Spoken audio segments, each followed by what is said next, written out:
উজান থেকে নেমে আসা ঢল ও ভারী বৃষ্টিতে সিরাজগঞ্জে যমুনা নদীর পানি বাড়ছে। এতে সদর ও চৌহালি উপজেলার বিস্তীর্ণ চরাঞ্চলে দেখা দিয়েছে তীব্র নদী ভাঙন। সদরের বাহুকা এলাকায় নদীর তীর রক্ষা বাঁধের ৩০ মিটার এরই মধ্যে বিলীন হয়েছে নদী গর্ভে। এখন ভাঙন আতঙ্কে দিনরাত কাটছে নদী পাড়ের মানুষের। সিরাজগঞ্জ থেকে রাকিবুল ইসলামের তথ্যচিত্রে ডেস্ক রিপোর্ট। ভরা বর্ষার আগে রুদ্ররূপ ধারণ করেছে যমুনা। উজান থেকে নেমে আসা পাহাড়ি ঢল আর ভারী বৃষ্টিতে কয়েকদিন ধরে সিরাজগঞ্জে বাড়ছে যমুনার পানি। এতে শুরু হয়েছে নদী ভাঙন। বিশেষ করে সিরাজগঞ্জ সদর ও চৌহালির চরাঞ্চল সহ অরক্ষিত এলাকাগুলোতে ভাঙনের তীব্রতা বেশি। কয়েকদিনে নদীগর্ভে বিলীন হয়েছে কয়েকশো বিঘা ফসলি জমি।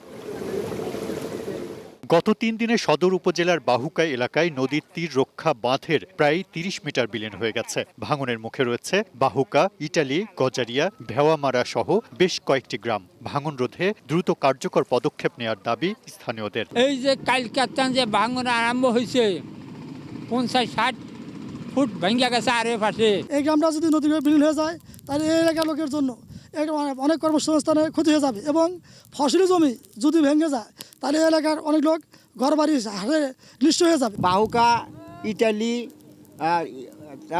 গজাইরা, ইটালি, বালিগুড়ি, চরপাড়া এনার আর কোনো রেহাই নাই।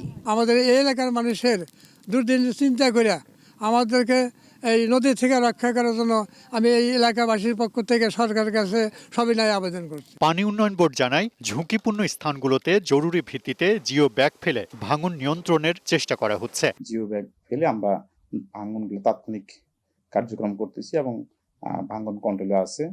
এবং গতকাল বিকেল 4:30টার দিকে আপনার বাহুকা, সদর উপজেলা বাহুকায় একটা জায়গায় আমাদের 18,22 কাজের 30 মিটার অংশ ক্ষতিগ্রস্ত হয়েছে। আমরা এখানে কাজ করতেছি। সিরাজগঞ্জের বিভিন্ন জায়গায় ভাঙন রোধে শিগগির কার্যকর ব্যবস্থা নেবে কর্তৃপক্ষ, এমনটাই দাবি নদীপাড়ের মানুষদের।